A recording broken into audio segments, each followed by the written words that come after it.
left back there, but they have a lot of the dates of the people that we're studying. If you aren't able to get a physical copy, Brother Eric has digital copies of not just that chart, but of 8 different charts that go over this history and other Bible history. There are also some other charts that he has as well, but those can be freely shared among you.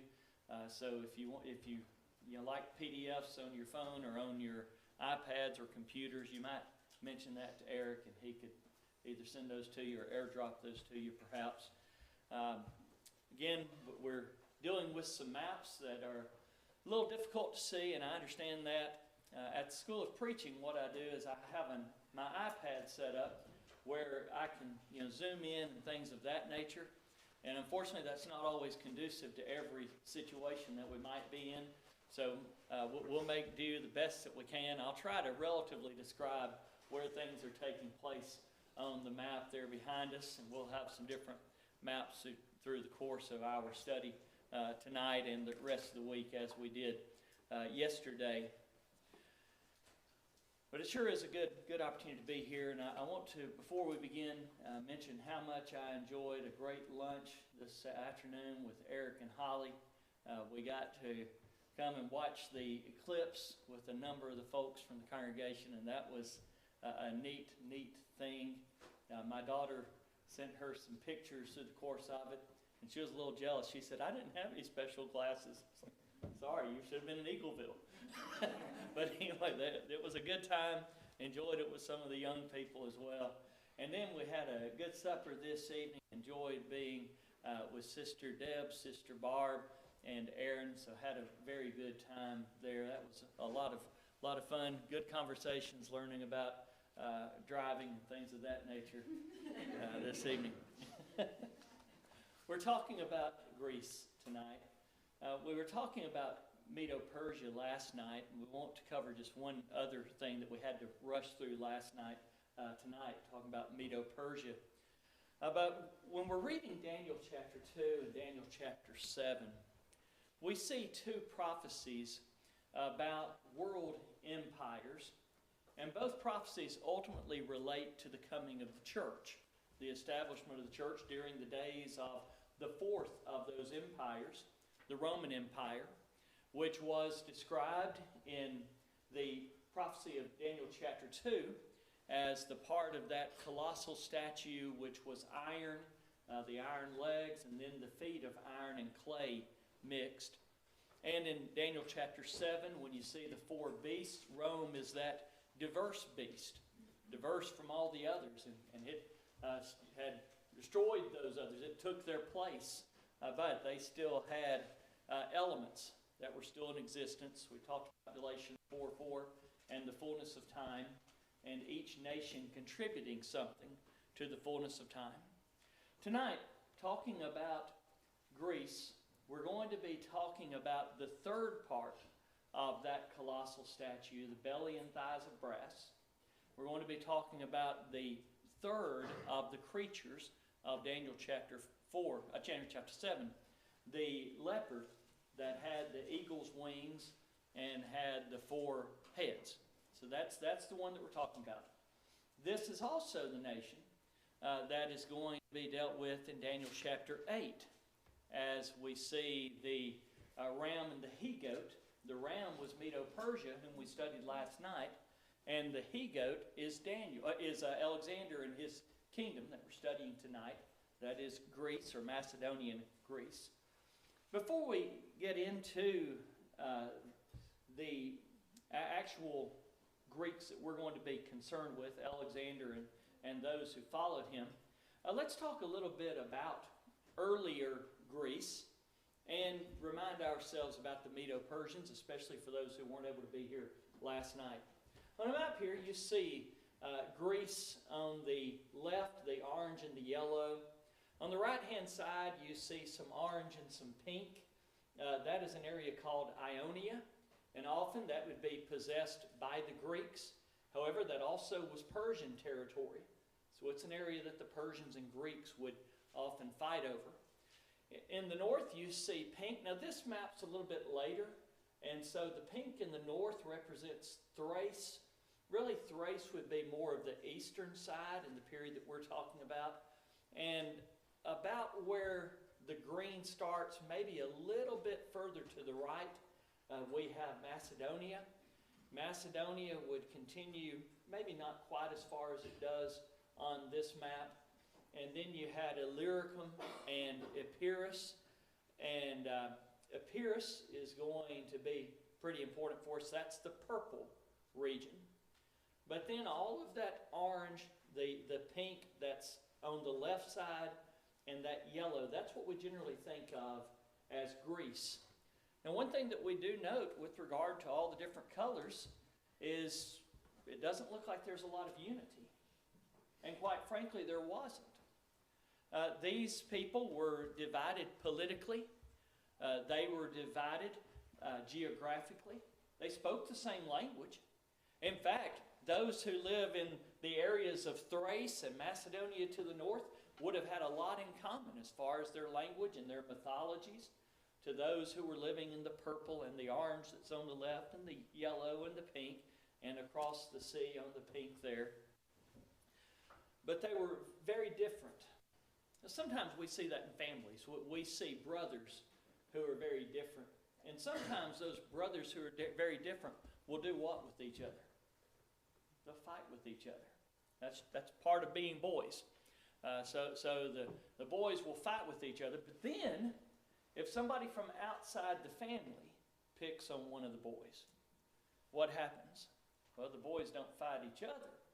The boys come to each other's defense. That's what Greece did. Greece would come to its common defense of its brothers. One example of that, which is sort of fiction, but it's based in historical reality, we think about Troy and the Battle of Troy, the Iliad and the Odyssey. Talk about the Battle of Troy and then Odysseus' journey after the Battle of Troy. Well, 1906 or so, Heinrich Schliemann said, I'm going to read the Iliad again and I'm going to figure out where Troy was. And lo and behold, he did. He was able to read the book and to locate Troy. It was roughly where the orange and pink meet on the right-hand side here up on the northern side. He identified Troy. Well, what happened in that somewhat mythologized event? Well, remember that the son of the king of Troy had taken one of the Greek princesses as his girlfriend, or perhaps his wife, and so they teamed up against him. So we hear about Helen of Troy, and she's sometimes called the face that launched 1,000 ships. The 1,000 ships are the Greeks who would have been fighting each other, but instead they're fighting with each other against this common enemy in Troy. Well, when the Persians came to town, last night we mentioned that twice the Persians came over, crossing the Hellespont, this little sliver of water that would connect the Aegean Sea with the Propontis and then the Black Sea. But they crossed that little bit of water, came down into Greece, and both times they were turned away. Once under Darius and once under Xerxes. Last night we didn't have time to talk about Xerxes, Esther's husband. So very quickly, let me mention something about him. Most of us have read the book of Esther.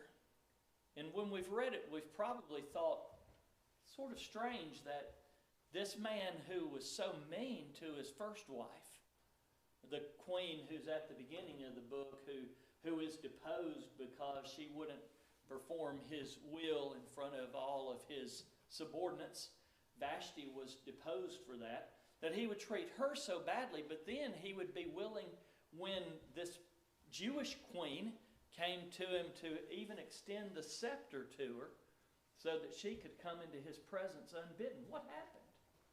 Well, it was during that period between Vashti and Esther that he went on this campaign into Greece.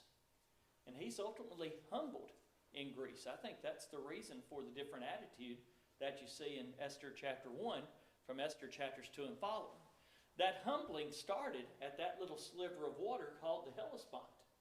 There at the Hellespont, they want to bridge this river, so they build this pontoon bridge, but before they can cross it, the winds and the waves begin to increase, and the bridge is destroyed. Well, what do we normally do if something like that happens? We say, well, that's too bad. I guess we'll have to do it again. He didn't say just too bad, perhaps we'll have to do it again. What he did was he had those who had built the first bridge put to death. And he had chains, fetters, thrown into the Hellespont. And then he had his men whip the Hellespont. And as they were whipping the Hellespont, they were crying out, "You briny little stream, you are no God, nobody worships you." Then they built another bridge, and they went across. Ultimately, they continued traveling through Macedonia. Remember, we said that he-goat's going to be moved with choler, with anger. Part of the reason is because Darius and now Xerxes have come across Macedonia. He's going to go down into Greece, and roughly where the orange and the green are, a little bit further south than that, but that gives us a little of an idea. He's going to come to a place called Thermopylae, and he's only going to be facing, according to Herodotus, 300 men. Really started out about 6,000. And he's only going to have probably 50,000, although 500,000, though Herodotus said he had 5 million. But regardless, he is vastly outnumbering his enemy. It's going to take him 3 days to get through this pass, past these 300 Spartans. And then he gets past them and he goes down into Greece and he loses some battles. And he ends up returning tail between his legs. And he's made Macedonia mad. As Daniel 8 said, he's the last Persian ever to cross the Hellespont. But when he came over, all the Greeks united against him. Okay, so the Greeks are a lot like those brothers that we mentioned who would fight each other, but when there was a common enemy, they would gather together to fight against this common enemy. Now, they did have a series of wars before this period. We call them the Peloponnesian Wars. The reason we call them the Peloponnesian Wars is this little area to the south, the orange and the yellow. This is called the Peloponnesus. And that's where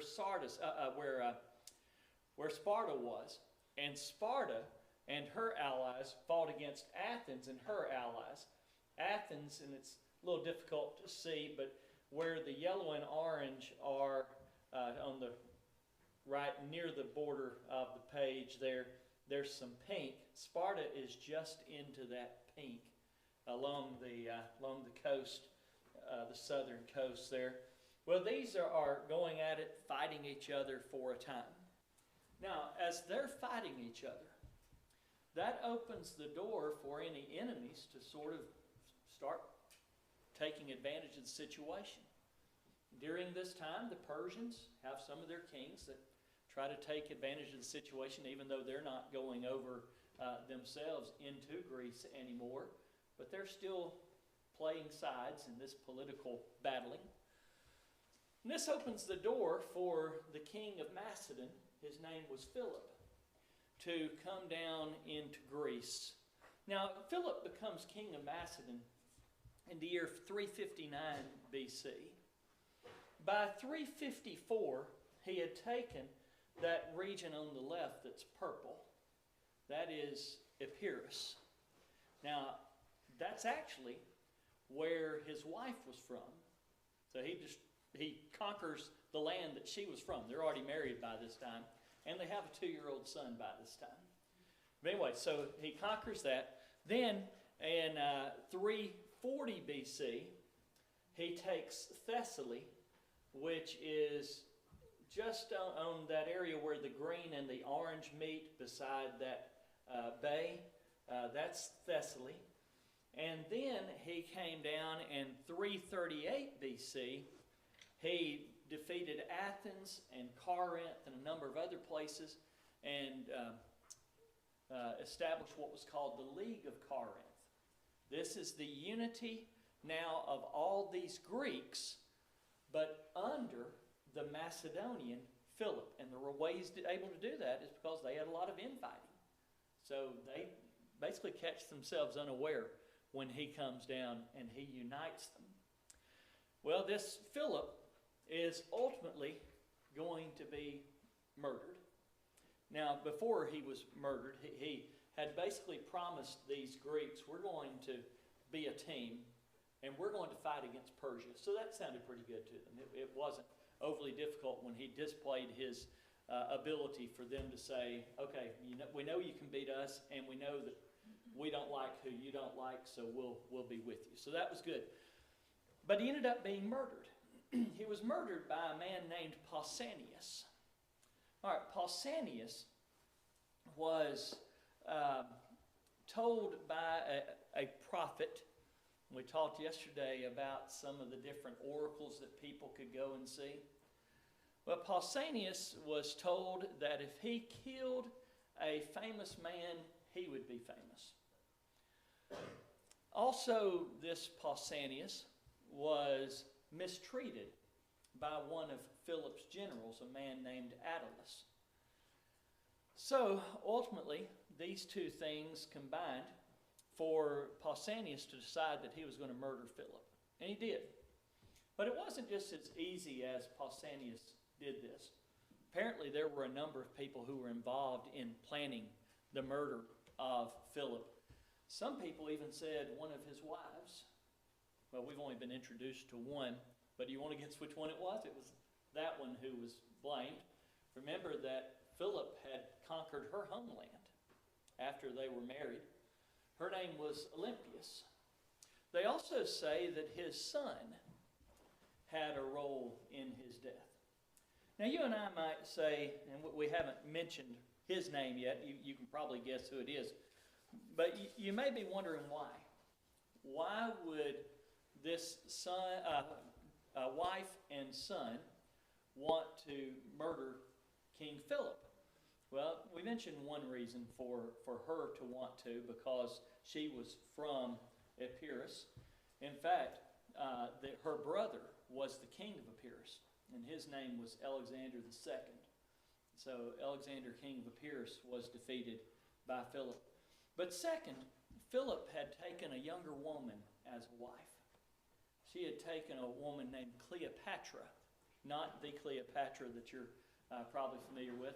She's going to be of this same Greek lineage, but she's going to be in Egypt. We'll study about her tomorrow night. So not that Cleopatra. But he has this wife named Cleopatra, and she has an uncle named Attalus. At the wedding of Philip and Cleopatra, Attalus says, now you have a wife that can give you a legitimate heir. Well, remember that Olympias had a son. Well, that son would probably be a little upset that people don't think that he would be a legitimate heir. So that's a second reason. A third reason is because Philip and Olympias never were overly happy that they, it's a political marriage. There wasn't really any love there. Another reason, and this is perhaps most important, Olympias had told her son from his childhood that he wasn't the son of Philip. Okay, that's bad. But it wasn't that he was the son of some other man. She told Alexander, you are the son of Zeus. You are the son of the chief of the gods. You are descended through Hercules or Heracles. So, this son grows up thinking that he is Zeus's son, and Philip's just in the way, perhaps. Did he and Olympias help kill Philip? We don't know. People still argue that to this day. We can see reasons why they would have, but after this son came into power, he killed the people that were responsible for killing, and he didn't kill himself. So he didn't think he was guilty. Wink, wink, nudge, nudge. I don't know whether he was or not. But ultimately, this son takes the place of his father. This son is the one that we read about in Daniel chapter 8 and Daniel chapter 11. Alexander the Great. Now, I want to read, rather than those two spots right now, I want to read from 1 Maccabees chapter 1, verses 1 through 4. Now, 1 Maccabees is not an inspired book, but we mentioned yesterday that it has good history, and it tells us a lot about the people that we're considering. This book says, "And it happened, after that Alexander, son of Philip the Macedonian, who came out of the land of Kittim." Okay, Kittim would be Cyprus. And I think it's really showing the direction that he came from, rather than saying specifically where he had come from. But it says, "After he had smitten Darius, king of the Persians and Medes, that he reigned in his stead," reigned in Darius' stead, "the first over Greece." First king Greece ever had. Well, Greece had had kings, but this is the first one that was ruling over this. This is Alexander the Great's kingdom.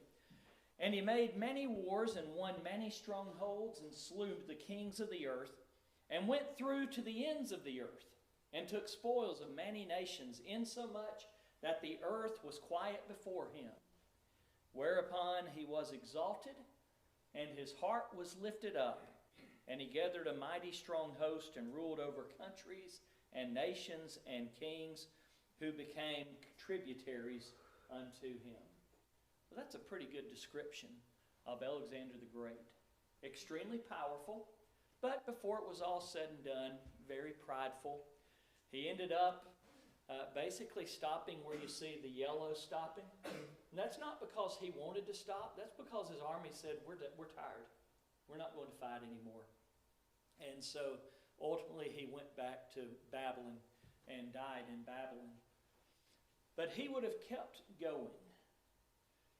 We mentioned the Roman satirist named Juvenal yesterday and what he had to say about Alexander. He said, "One globe seemed all too small for the youthful Alexander. Miserably, he chafed at this world's narrow confines as though pent up on some rocky islet." In other words, he wanted to keep going. And if his army had been willing to keep going, he may have taken China. You know, he may have crossed the sea and come. We don't know how far he would have gone. But that was Alexander the Great. Today, Alexander is usually viewed as one who was extremely impressive. And indeed he was. We call him Alexander the Great. He was extremely impressive for a number of reasons. Number one, he was extremely well educated. Philip had made sure that he had one of the best educations you could have.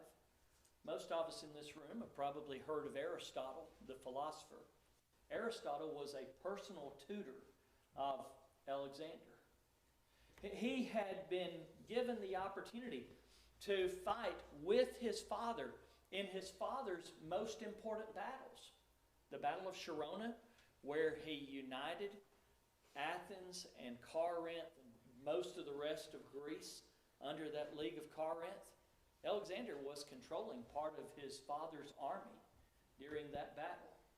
Well, no wonder that we see that this Alexander is described as that belly and thighs of brass value and a fair amount of strength. And also described as that leopard. He is strong. He has these wings. He's fast.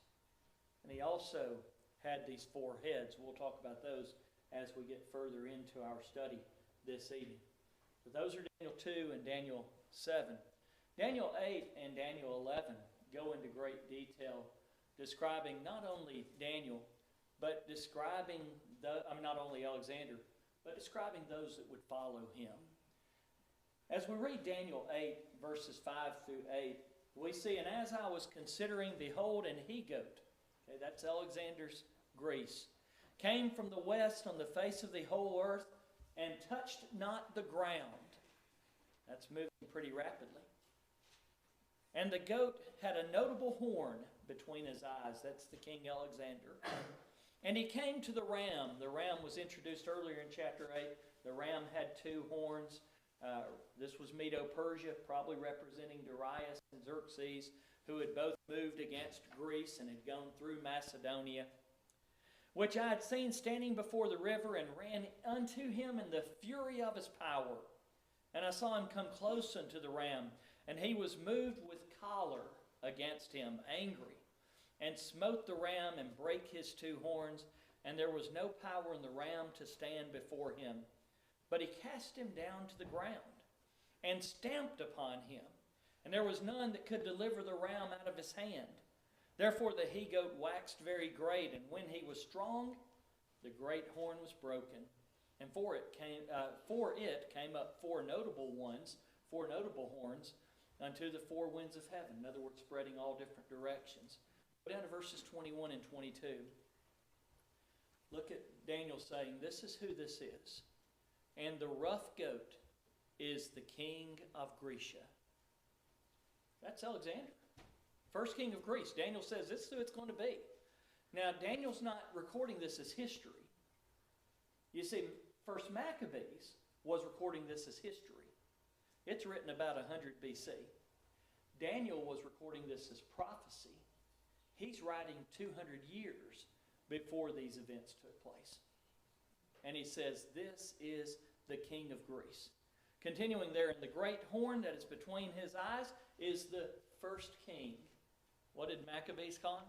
First king of Greece. Continuing in verse 22. Now that being broken, whereas four stood up for it, that is between his, stood up for it, four kingdoms, those are his successors, shall stand up out of the nation, but not in his power. If you go over to Daniel 11, verses 3 and 4, you'll also read about Alexander. Daniel 11, verses 3 and 4. And a mighty king shall stand up, that shall rule with great dominion, and do according to his will. And when he shall stand up, his kingdom shall be broken, and shall be divided toward the four winds of heaven, and not to his posterity, not one of his descendants, nor according to his dominion. It's not going to be the Greece that had been. For his kingdom shall be plucked up, even for others besides those. All right, that's Alexander the Great. Now, why is he viewed so positively? We mentioned he was educated, he was a good leader, and so forth. I think that he touches a lot of the things that we like as a culture, that we find admirable. For instance, he had youthful vigor, and he had a great imagination. Some of you may have heard the story about how he got his horse. His horse's name was Bucephalus. Bucephalus, right? That's a weird name. Well, it's a Greek name. Cephalus, if you ever study in medical terms, sometimes you'll hear something about the cephalus. That's the head. So something that has to do with cephalus is something having to do with the head. Bu means ox. His horse's name was Oxhead. Why would you name a horse Oxhead? Well, the thing's stubborn. His dad had bought this horse. And one day, Alexander went out, and all of Philip's soldiers were trying to ride Bucephalus. Nobody could even mount him. Alexander said, Dad, can I try to ride this horse? And Philip laughed at him and said, yeah, sure, you can go ahead and try. So Alexander turned him, and then Alexander climbed up on him. Alexander rode down to the end of the course, and then he rode back, got off of the horse, would ride the horse the rest of his life, or as long as he had the horse. What was the secret? Well, he thought in ways that people didn't think. What he realized is while the other people were trying to ride him, they were turning him toward his shadow, and Bucephalus was afraid of his own shadow. So Alexander turned him where he couldn't see his own shadow, and he was able to mount Bucephalus. Now, you know, how much of that is legend? How much of it really took place that way? Don't know. But it tells us something about his intelligence, about the way that he used his imagination. Another time he was going through Asia. He had already won the Battle of Granicus when he had crossed over the Hellespont coming this way. And now he's in the middle of what we call Asia Minor. And he's at a place called Gordium. Well, in Gordium, there's this wagon.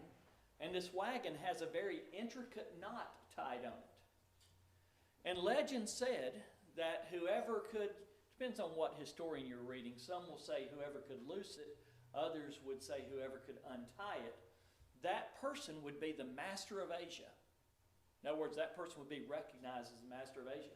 Well, you can imagine people always would come through town trying to figure out how can I untie that? Well, depending on the historian you read, Alexander did one of two things. He either observed that there was one particular pin, that if he removed that pin, the knot would just fall out.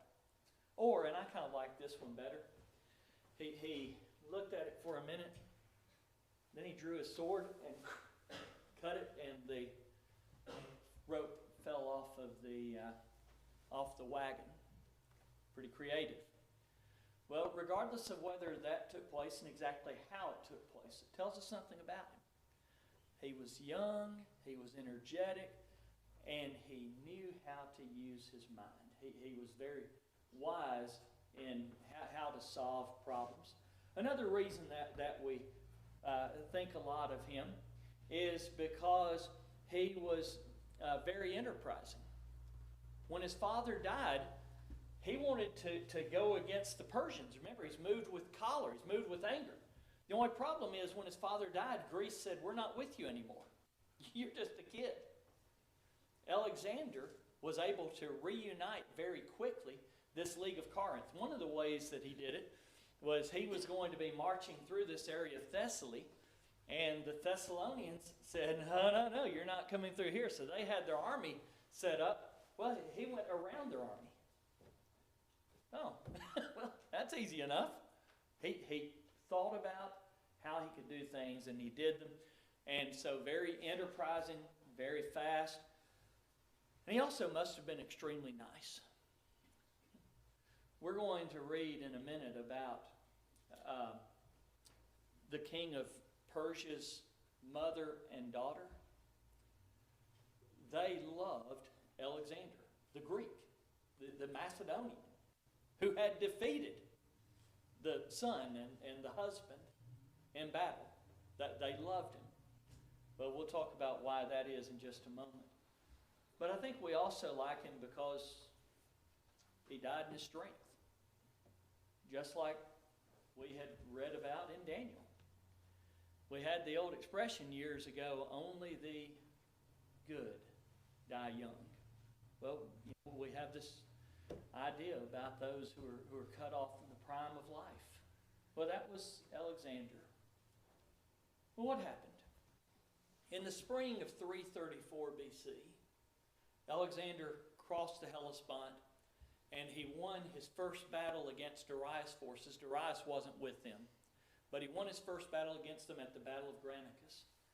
I don't know exactly how many men there were that were there or killed. There are different ideas, but the general idea is that Alexander had about 18,000. The Persians had about 15,000. I think those are decent numbers. Alexander lost 115 of his 18,000 men. The Persians had 4,000 that were killed and another 2,000 that were captured, which means that it was 115 lost on one side to 6,000 on the other. That was his first battle.